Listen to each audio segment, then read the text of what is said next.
just to give you a little bit of a background of what transpired today's event, obviously we have seen in 2023 a very big interest in crypto derivatives and crypto trading volumes for options and derivatives have been seeing all-time highs. So it is a big pleasure for me to welcome two of the leading crypto derivatives exchanges today, CME and Deribit, and also a stellar derivatives trading institutional service provider, Talos. And without further ado, I would like to let the panelists introduce themselves. Yeah, thank you so much. So my name is Chantal. I work at Deribit. We are a leading crypto derivatives exchange specializing in options. We've got about a 85% market share or close to. And I joined Deribit 2 years ago from the London Stock Exchange Group. I was at Curve Global, the derivatives arm of the stock exchange, and I cover EMEA sales. Thanks, Chantal. Brian, would you like to go next? Thanks. My name is Brian Burke. I work at CME Group.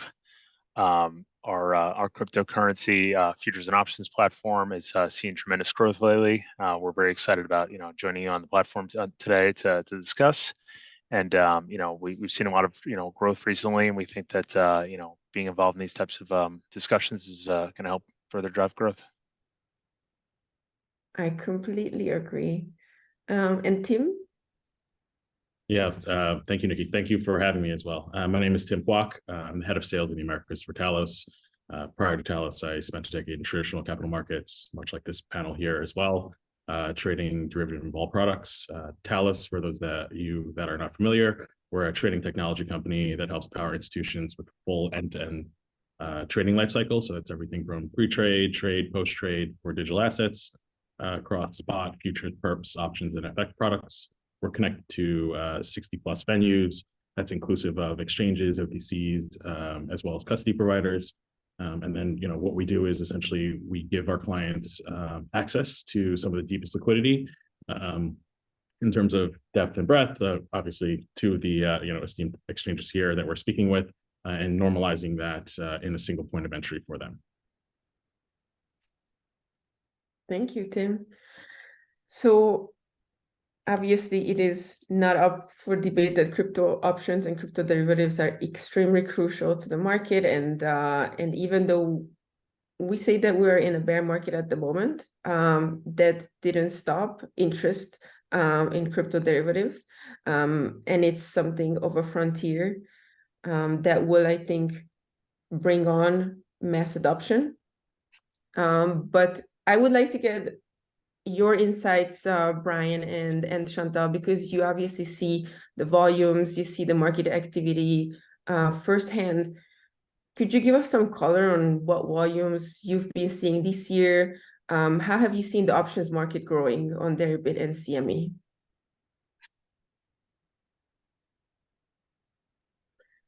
Ladies first. Thanks. I didn't want to jump in. So we've actually seen really strong growth this year. We're seeing about, between 30 and 50 corporate onboardings a month. And what we're seeing is sort of much bigger institutions enter the market. Last month at our expiry, we reached sort of all-time highs of open interest. So our open interest reached 23 billion. The last time we were at 23 billion was 2 years ago. And that was when BTC was double. Both BTC and ETH were considerably higher. So in terms of contracts, it's actually double the amount of contracts that we're seeing at the moment.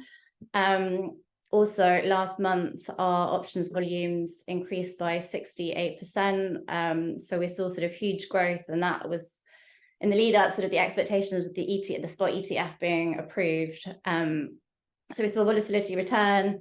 We saw some sort of spikes there. So, but also, earlier on in the year, we saw BTC spikes in March with the banking crisis as well.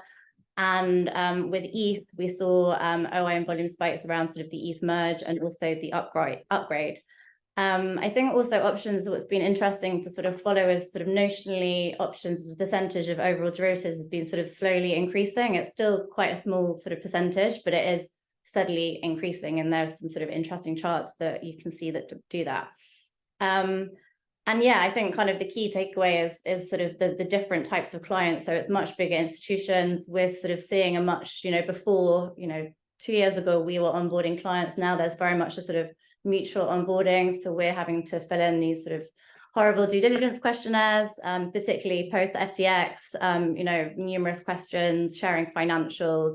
And I think the market is starting to grow up, which is great for the industry. Thank you. I mean, Yeah, those are yours, Brian. Oh no, I was just gonna agree with what Chantal said, that the industry is definitely growing and evolving, right? What we've seen on our marketplace is I could start with some ADV numbers, which is our average daily volume.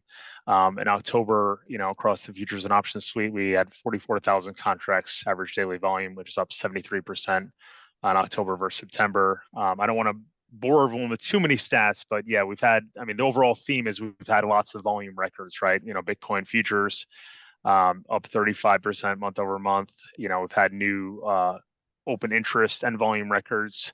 I think the one that catches my eye the most is we had a new record of $4 billion notional outstanding in Bitcoin futures, which is a new record again. So, just tremendous growth, both Bitcoin and Ether futures and options.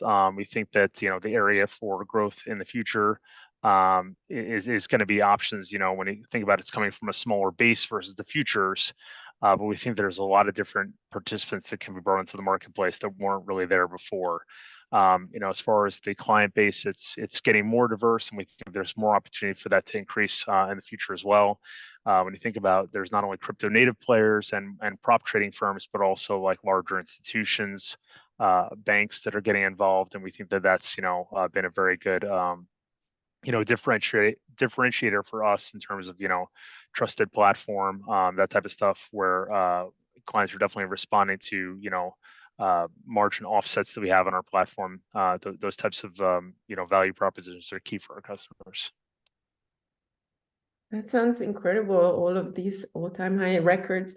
Do you see this growth has been linear, or is it more exponential over 2022, 2023, since you've been in the space in terms of... But from our perspective, our growth is more coming from volatility. So actually, we're seeing more volumes when the market's volatile rather than actually like the underlying currency growth.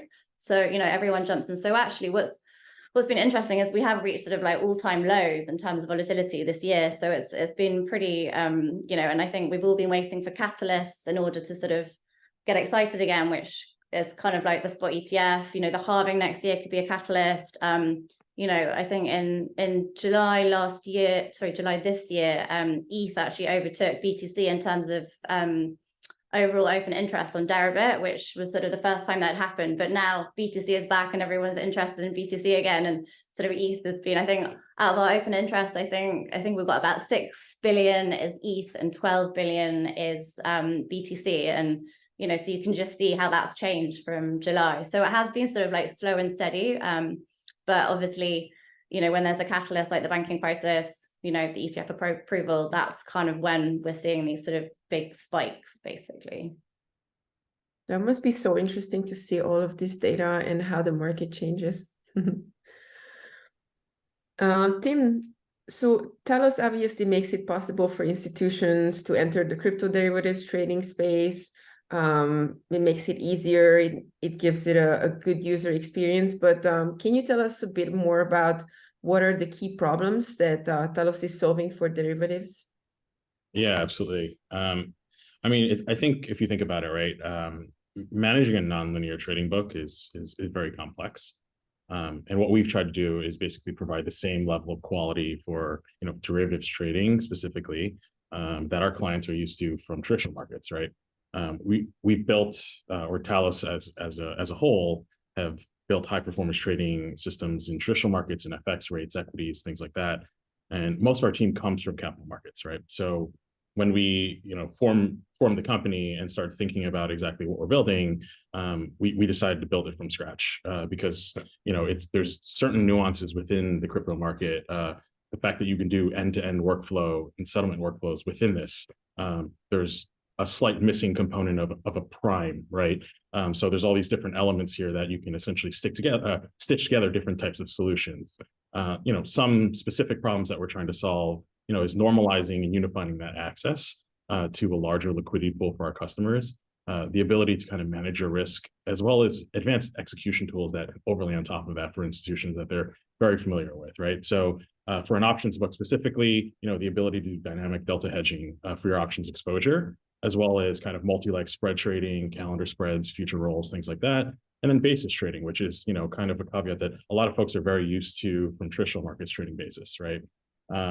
Also, as well as we have kind of some interesting things along unifying liquidity, the ability to do, perhaps not fungible, but the ability to look through certain liquidity pools to broaden that, as well as, after that, we overlay the workflow, right? So we overlay the full end-to-end workflow. So this becomes like portfolio risk management tools, pre and post trade tools that overlay on top of that. And then the most obvious, or one of the more important parts is data, right? So we allow our customers to have certain parts of data, their own data that they would care about there. That sounds very sophisticated and complex, of course. Thank you. Back to you, Brian and Chantal. So, you mentioned that you're seeing all-time high interest in derivatives, and this is incredible, but where do you think we're going next? What do you think that needs to happen to see further growth? Where is the market heading?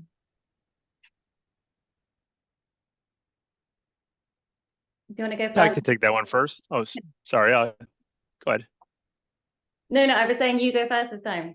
Sure. Yeah, I mean, for us, the focus is on building the overall ecosystem and continuing to do that, right?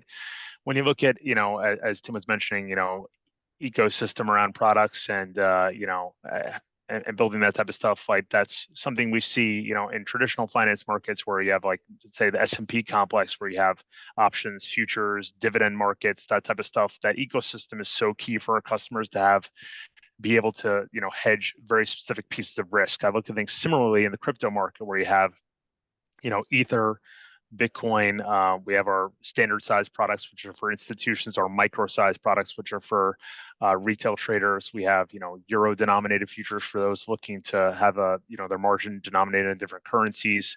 So building out this overall ecosystem is a huge area of growth for us, and something that our clients really value in terms of being able to hedge very specific risks, or different user bases have different needs for products in different ways. So growing that overall ecosystem is very key for us. When you think about the different, constituents, in the marketplace, again, like props, crypto native, hedge funds, asset managers, they all have different needs to hedge. And when you think about the growth of from existing ETFs and other potential ETFs down the road, that ecosystem is just going to continue to grow. So I think that's where that's really where our focus is. And I think that's where we're going to see a lot of growth, is the ecosystem just growing, but with complementary products. Yeah, I mean, I guess from the crypto native side, it's a bit different, because I think it's building the infrastructure that's really important at the moment. So, having partners like Talos entering the space, and sort of, a few years ago, there was no trading platforms, there were hardly any kind of like OMS, PMS systems. Everything was done on a spreadsheet. Now there's sort of multiple players, entering the market and making trading a lot more efficient and a lot better quality. We're doing custody integrations. So, we've integrated with Copper and Kobo years ago, but nobody really used them. Now, obviously, post FTX, custody has become a lot more important, especially for more of the institution money coming into the space. We are integrating with Farblocks at the moment. We're doing Fidelity. And then now Copper's just recently announced partnership with Kamainu and BitGo, which basically creates sort of an FCA regulated custodian that's now able to sort of connect to all the different exchanges. Also, the crypto exchanges are growing up. So we're getting our licenses. We're starting with our VARA license in Dubai. And then after that, we'll be applying for a number of MiFID broker licenses. We've got our ISO 7001. We're getting our SOC 2, continuing to innovate. We're getting audited financials. So I think, just trying to be innovative and giving products that are institutionally focused. So now we're offering multiclass, which previously we only offered to people in LD4. We're now offering it to everybody on AWS. So it's just being able to sort of act on speed, more easily. I think there's still a lack of prime brokers in the space. So there are prime brokers, but maybe they don't have the balance sheets that we kind of need from a crypto side.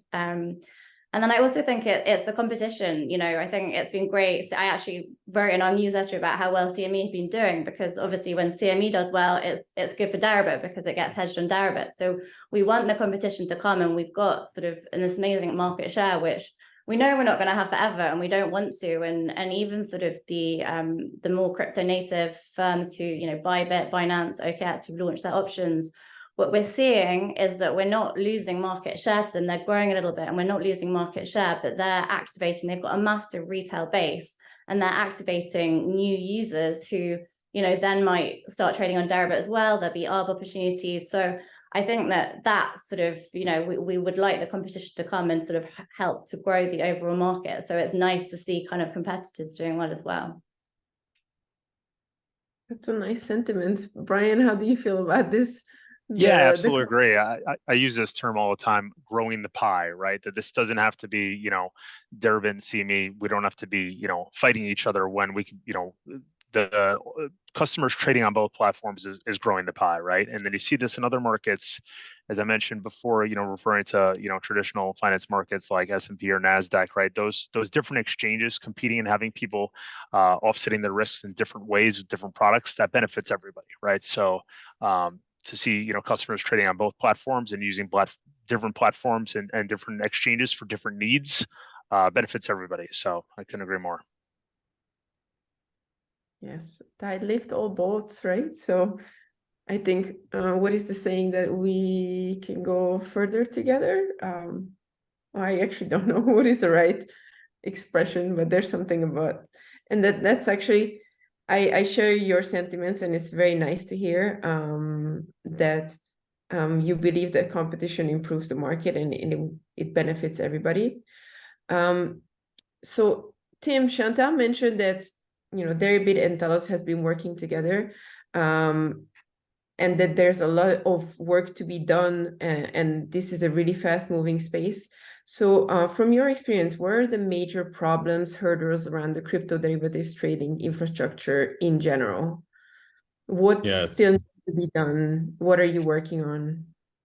Yeah, it's a good question, right? So I think the first thing that comes to mind is reliability and performance, right? So reliability of the underlying venues, reliability of the technology that you're using for executions and things like that. We're connected to both CME and Deribit, so both obviously fantastic venues that have their stuff together, right? So it's really not a big deal if BTC chops around plus or minus 0.5%.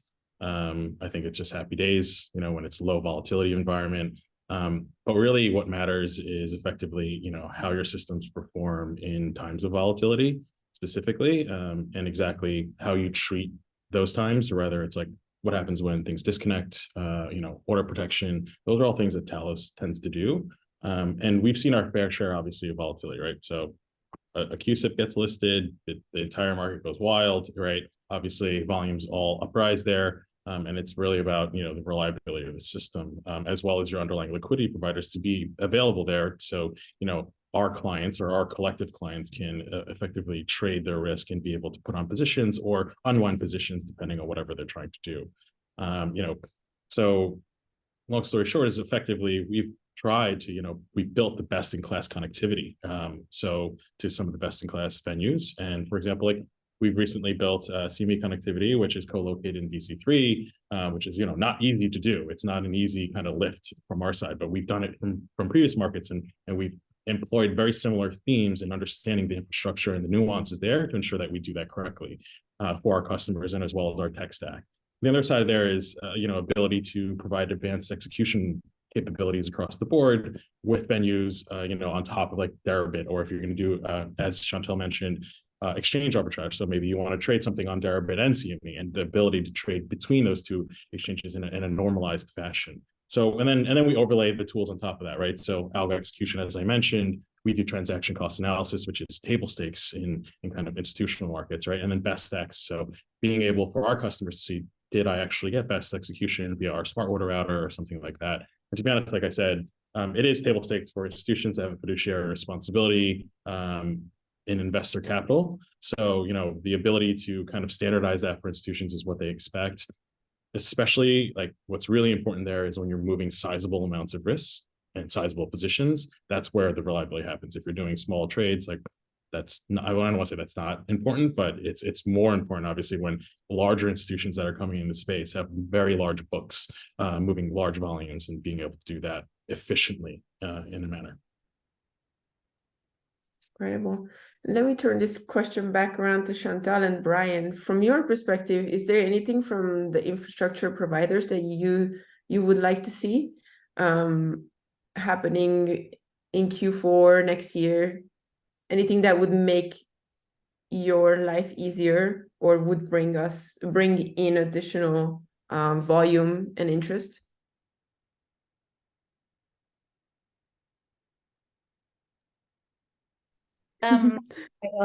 Maybe I'll go. I think it's just great that more people are entering the space and kind of trying to build this and sort of seeing the kind of the opportunities that are at the moment. So I think particularly and I've definitely started to show more of an interest because people are starting to ask me about what I think about the different platforms. So kind of asking people to show me demos, and especially on like the risk side, like people are doing some like very like good stuff and like really amazing analytics and stuff. So it was just on a spreadsheet, like even like a year ago, like everyone was doing stuff in a spreadsheet, which is, just crazy. And I think, at the moment we work with a partner called Paradigm. So a lot of our block trades. So, and that, again, that kind of shows the shift of, institute towards sort of bigger institutions. So I say when I started, about 10% of our options trading was going through Paradigm, and now it's about sort of 35% on average. And last week it was up to sort of 50%. So that's basically when people want to trade in size without moving the market.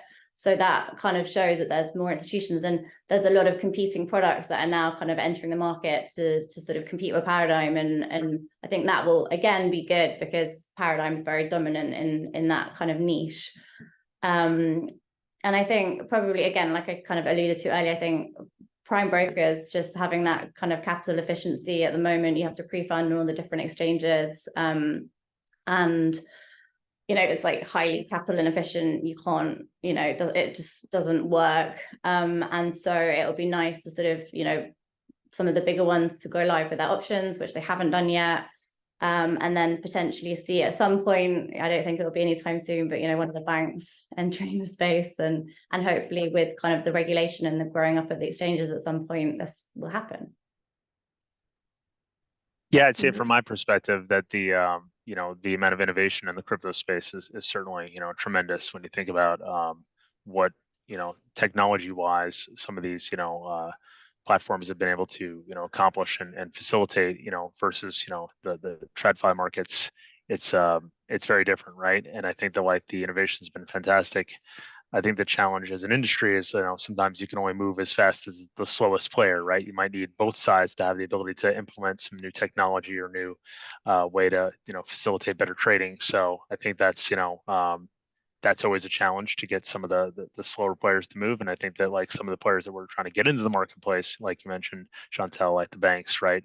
They have their own infrastructure or their own kind of technology bureaucracy that needs to be navigated. So that's going to be a challenge, but that's certainly a priority for us, making sure that those barriers are removed and that those technological advances can be implemented by everyone. Makes sense. So Chantal, what are you focusing in Q4 and early next year at Deribit? What will be your main focus? So the main focus is the infrastructure building, gaining the license. We're hoping to have that end of this year, start of next year. The core Deribit team are moving to Dubai. Custody integrations. And then from a kind of more product perspective, cross collateral, that's going live imminently. So you'll be able to, at the moment, you have to use your BTC to trade BTC and your ETH to trade ETH. Now we'll be allowing you to use your ETH to trade your BTC, and you'll be able to cross margin between USDC, ETH, and Tether as well.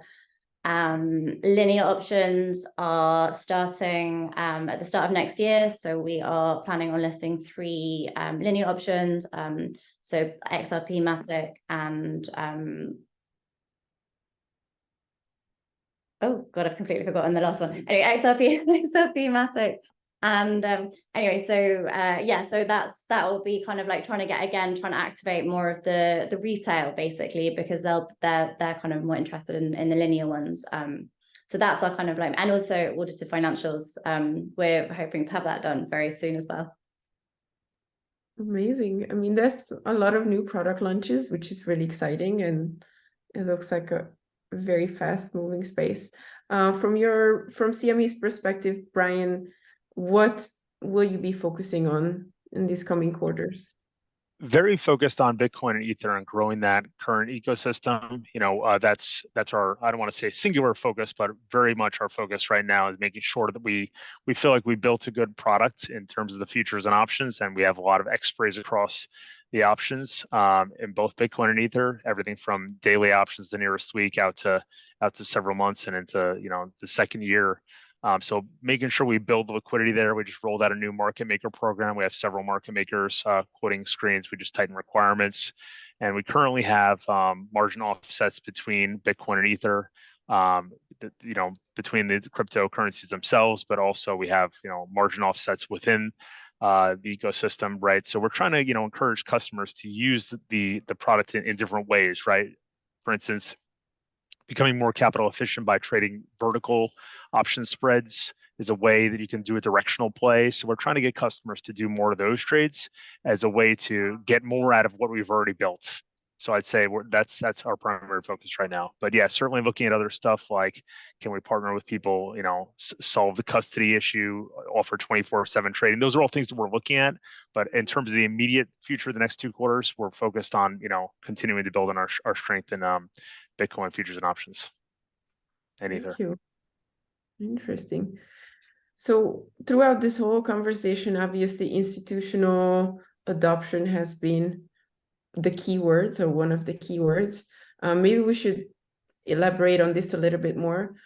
Before I ask my specific question, I wanted to let the audience know that we would welcome some questions from you. So please feel free to use the Q&A box and just drop in some questions for the panel. And then we'll discuss those as well before we move on, because we still have plenty of time. So feel free to ask away. So back to institutional adoption, Tim, how, in your opinion, how is institutional adoption and derivatives are related? What is the correlation? Let's dive into that. Yeah, I think it's highly correlated, right? Institutions will use options, futures products for prudent risk management, or large institutions like hedge funds or things like that will do speculation for their alpha. As Brian kind of alluded to earlier, banks and institutions are slow moving. I like to use they're like moving battleships, right?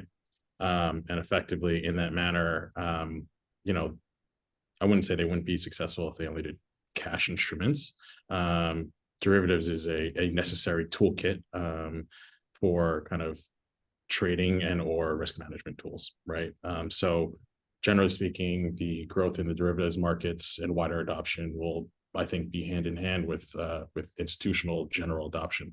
I know this term has been used God knows how many times of the institutions institutional adoption, they're coming, etc. But I think the ability for clients to be able to manage their portfolio risk, like I said, and providing them with access to different pools of liquidity will, definitely enable larger adoption of digital assets as a whole.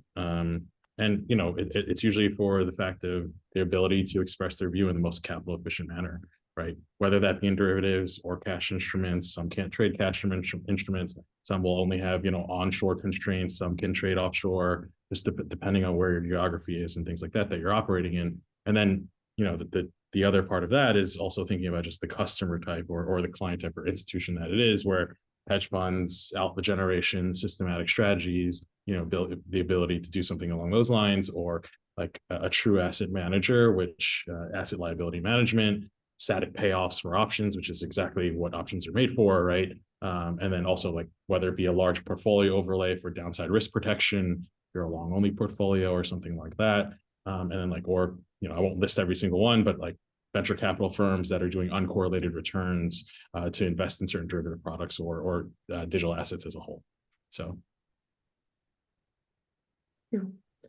Brian and Chantal, I read somewhere in an article that I think on CME, most of the volume that was related to crypto derivatives was institutional because the size of the transaction was the minimum was 5 Ether or average 5 Ether if it was Ether and 15 Bitcoin.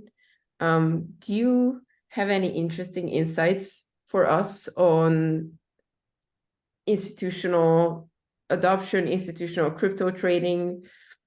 Oh, and then also at the same time, we have a question in the Q&A, but I'll let you answer first. Yeah.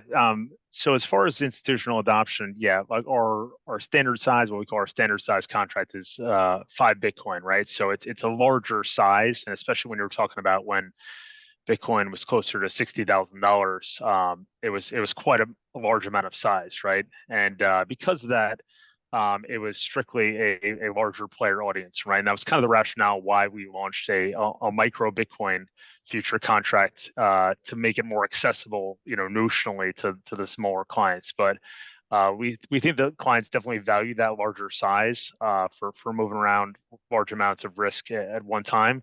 So that's why we have the two different products, right? And for the Bitcoin, it's 5 Ether. I'm sorry, for the Bitcoin future, it's 5 Bitcoin, and for the Ether future, it's 50 Ether, right? So that's why we have those different products. But we definitely see that there's different players in those two markets for that reason.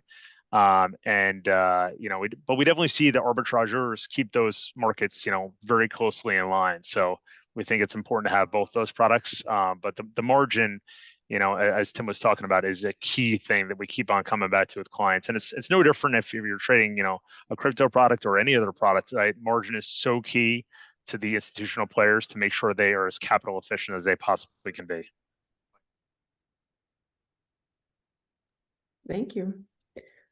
Chantal, actually, there's a question for you in the Q&A. Selena is asking why the focus is on Dubai. Is there a large market for trading and Deribit offerings? Well, it's actually just because it's very crypto friendly at the moment. So Dubai have created like a regulatory regime which is it covers the whole of crypto. It's actually, I think, the only one that covers everything within crypto rather than like subtle little aspects of it. So a lot of exchanges are moving there and getting that as a license as sort of a first step. And there is a lot of, I mean, I know it's not the same as sort of an FCA license or a US license, but it's definitely, there's a lot of work that's had to be done in order to get it, a lot of policies and procedures, things like sort of to the ISO, the financials. So it's definitely, it's definitely a lot of work in order to get it. And a lot of people are moving there. It's trying to attract crypto. I think, a year ago, if someone told me I had to move to Dubai, I wouldn't have wanted to go. Now, it seems like there's like a huge sort of influx of people. So, and there's a lot of, there are quite a lot of trading firms setting up there and sort of getting the licenses and things like that. So yeah, I think there's a different event there from what I can work out like every week at the moment, which I think is probably a bit too much.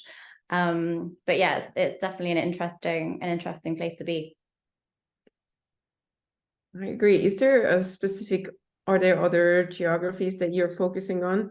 Either of you, Brian, Chantal, Tim?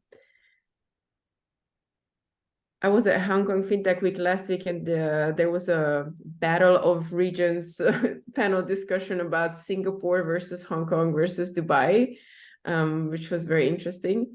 So I'm just wondering, do you see these are being the main hotspots at the moment? For us, it's definitely, although a lot of our volume currently comes from the United States, 35% does come from outside the US, right? So EMEA, EMEA audience and APAC audience is something that we think we definitely want to grow more, right? The fact that you can trade, around the clock and then have definite ability to, hedge your risks, around the clock is key. And we know that, the cryptocurrency, marketplace is certainly global, right? So that's something we want to grow even more, but we've seen good traction so far with it, with 35% outside the US. Yeah, I'd say Yeah. like, oh, sorry, you go, Tim. No, I was just saying, from the Talos point of view, given the seat that we sit in, I hope I don't butcher this stat. I believe we service clients in 23, 24 countries. So obviously, like crypto being a 24/7 business and a global business, effectively, we've seen a lot of growth. Like, we have offices obviously in EMEA as well as Singapore and things like that. But we've also seen a lot of growth coming out of like LATAM as well. So there's definitely beds or hotspots, as you kind of like, or as we've alluded to here. But it also is one of those things where it sways with the regulatory wind of things, right? Where it gets friendly and then it gets not friendly for certain areas, and then you see kind of an influx of folks either. And I think you saw a lot of that during the FTX kind of situation, in which then folks then started thinking about moving offshore and their operations offshore versus onshore and things like that. So there's always a constant moving dynamic. It's like crypto kind of works in like dog years, where it works really, really quickly and things change quite fast. But we've seen some good growth, especially in EM countries and things like that.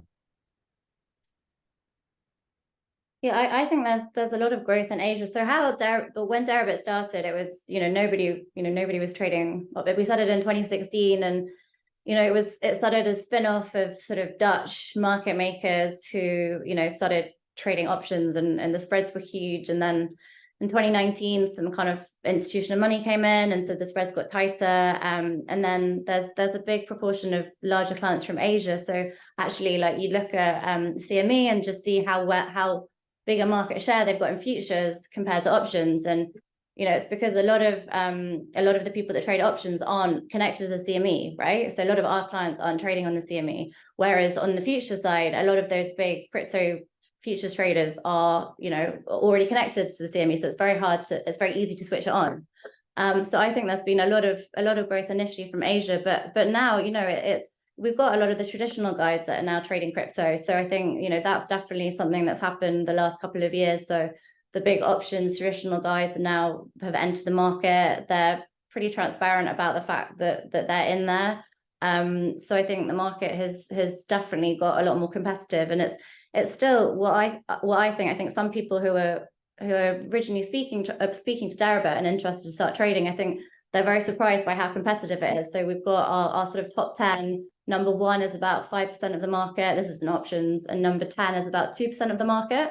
So it's a pretty competitive. It's not like there's one person that's trading like 50% of the volume. It is a competitive market, and and there are some crypto natives there who I think sometimes the traditional guys really underestimate. That's very interesting. Any more questions from the audience? Please feel free to put in the Q&A box. But I think I have a question for all three of you, and this is more a bit forward-looking now. As we're inching closer to the end of the year, I think I would like to ask you what you're looking forward to most in 2024 in terms of your businesses, in terms of options. And then maybe let's look into the crypto crystal ball, because you have very deep insights, and you see the market moving. Like, what do you think 2024 is bringing for crypto derivatives and crypto options? Like, if you had to make a prediction, what would that be? And maybe we can start with you, Chantal.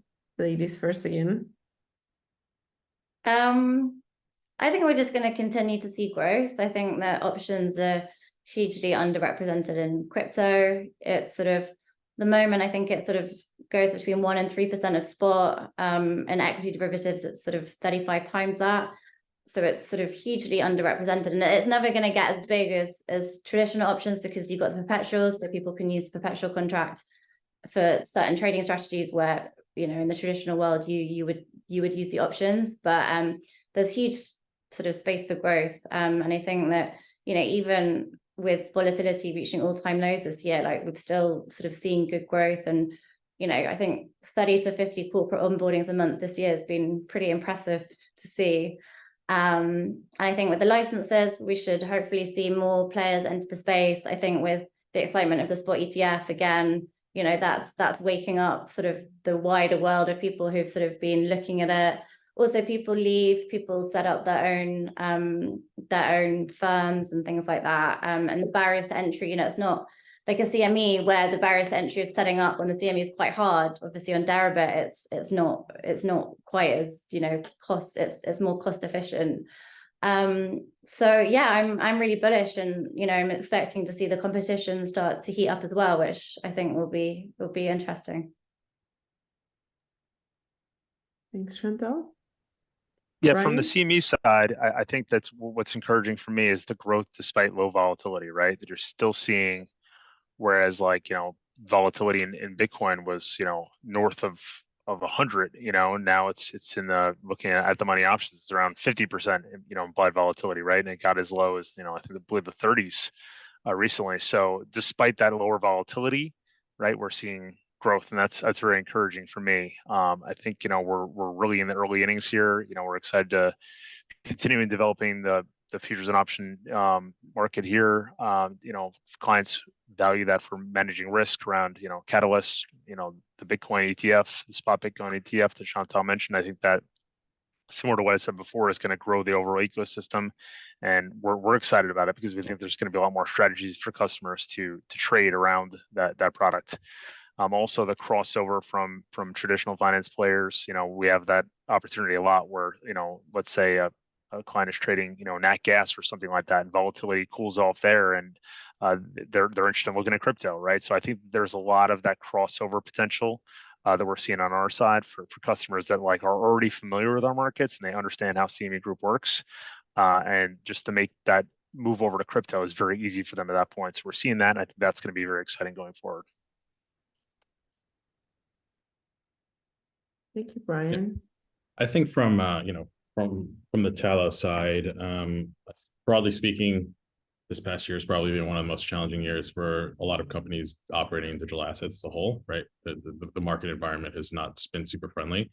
But, you know, we've spent a lot of time here also, you know, building and fortifying our existing product segment and ability, whether that be through M&A or new product development. And we focused a lot, you know, what I think hopefully for 2024 is also just growing the pie, as we've all alluded to here. In terms of Talos, we have a pretty packed roadmap, which is always good, right? So over the next few quarters, we expect to release some really sharp tools when it comes to derivatives specifically. I kind of alluded to some of the dynamic delta hedging kind of capabilities that we can do, multi-leg capabilities around trading options, as well as like we have portfolio engineering tools, so factor modeling, portfolio optimization, things like that cater a little bit towards the to the asset manager community of sorts, right? We're also rounding out some of our treasury and portfolio management capabilities. So those are some exciting things that we're kind of working on. The crystal ball question, I'm really glad that you didn't ask me for like a BTC price prediction, because I would not answer that. But I will say, you know, I guess I'll categorize it in two different ways. So like a nice to have for 2024 would be obviously broader adoption, ETF approval. I think that's been something that's been really headline driven, obviously. So, you know, we shall see, but, you know, there's some optimism there. Regulatory clarity out of the US and as well as EMEA would be fantastic. Again, nice to have, right?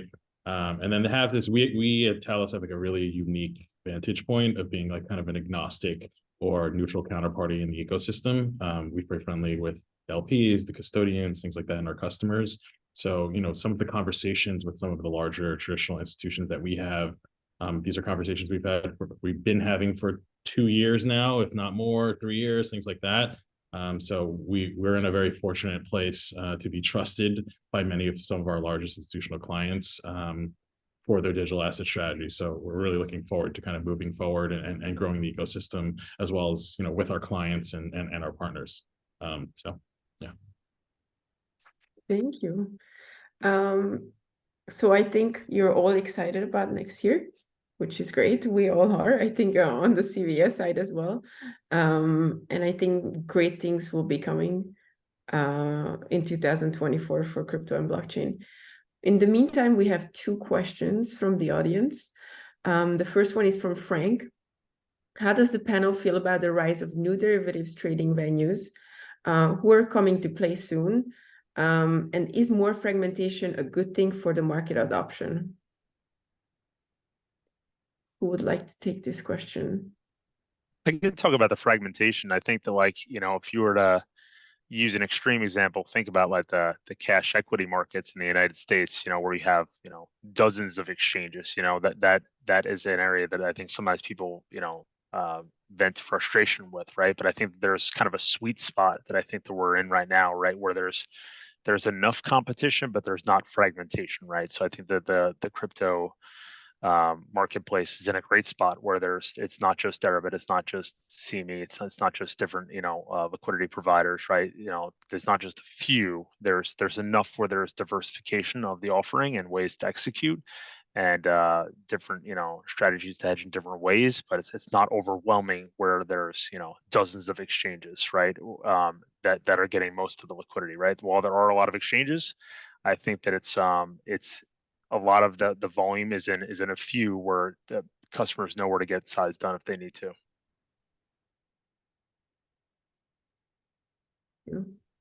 Chantal, anything to add? Yeah, I think it's an interesting question. I think broadly thus far we've kept the conversation around very much centralized exchanges. And then I think a lens of that was is there how do we feel about other venues outside of that, or decentralized kind of exchanges or things like that. It's a unique value prop for our clients, right? And it really just depends on the risk spectrum that they're comfortable to operate in that. And I think the real key there is the ability to provide infrastructure or an ability to provide a safe way to interact with those different markets. Talos is hopefully doing some of that, but it's some of the nuances to crypto digital assets specific markets that make it really interesting, and we hope to bring that ability to the market as well. Thank you. We have another question from Puneet. How soon the traditional banks are likely to start custody services to the retail customers? It's not necessarily derivatives related, but if any of you would like to predict how soon is this going to happen? I would say, using Tim's analogy of some banks being battleships, you think about the back office part of a bank or a large institution. It might even be like, think about more like an oil tanker, right? That they're going to move even slower, a slower moving part of a slower organization. So I think that's going to continue to be a challenge, in terms of how long that's going to take. I mean, I think that we're going to make significant progress on that in 2024, but I think it's not an easy problem to solve because there's a lot of constituents involved, and those back office processes move a little slower than the trading part of the market. Yeah, I think Brian hit it right on the head there, right? Legacy systems, a lot of tech debt, right? So I think generally it creates a scenario where there is a lot of red tape for large banks, and so it's more of a wait and see. I wouldn't give a prediction and say 6 months from now things are going to be going. I would say it's definitely going to be a little bit longer, but however, most folks are definitely looking at it, right? At least from the seat of what we've seen, I think most of them are very much so educated and up to speed. I think now, not to speak for them, but it's more of like thinking about how they want to interact with the market and at what part of the life cycle they want to, right? If it's just the data side, if it's actually the trading services side, if it's the prime side or the custody side. So, and obviously with that comes with a lot of regulation, comes with a lot of kind of decisions there. So it's a evolving kind of environment, but they're certainly looking at it. Yeah, and I think the geographic location is obviously a big driver, because each region has different regulation, and some are further along in the regulatory space than others.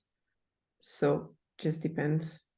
Like we like to say in Switzerland, the regulation is further ahead than other regions, and we tend to be proud of this. So that's great. Okay, there's one more question that I think we can take from Chris, and this is to Brian. So will CME market the crypto options, Bitcoin and Ether, given how low its volume has been? Well, I think at the beginning of the event, Yeah, we I have mean, quite a lot of highs. yeah, I mean, we've definitely seen a lot of growth lately, but I think that yeah, to be frank, you know, we always know that we can do more. We want to grow those numbers from where they are, right? I think that you know, a challenge is, you know, getting a lot of our traditional players to you know, move over to trading crypto that are kind of more familiar with other products first, right? So I think that while there's work to be done, you got to look at like where we came from and where we are now. I mean, think about how long CME has been in this marketplace, right? You know, been building this market since 2016. The Bitcoin reference rate, you know, grown our volumes more than 10 times since launch. You know, we're an established leader in the derivative space. You know, and this market didn't even exist 10 years ago. But think about, you know, how you know, with the, you know, regulations that, you know, CME is a CFTC regulated institution. There's a lot of, you know, hurdles and regulations and a lot of that to navigate. And the fact that we, you know, got in this market as early as we did and have seen as much growth as we have, you know, something we're very proud of, you know, and I think that's, but it's definitely not job done. Absolutely. Like we think that we can grow this a lot more. Just about, you know, up to us to design great products in the first place, and then B, to market them effectively. But I think that it's something we're definitely focused on. Great. Well, I think with this, I would like to say thank you to all of you, and thank you so much for joining today's discussion and sharing your insights. On behalf of the audience, we really appreciate it. And maybe let's do this again in 6 months' time, and let's discuss what are the latest developments and the new highs and hopefully no lows. Thank you so much. Have a nice day, rest of the day. Have a nice evening. Thank you. Thank you. Thanks, everybody.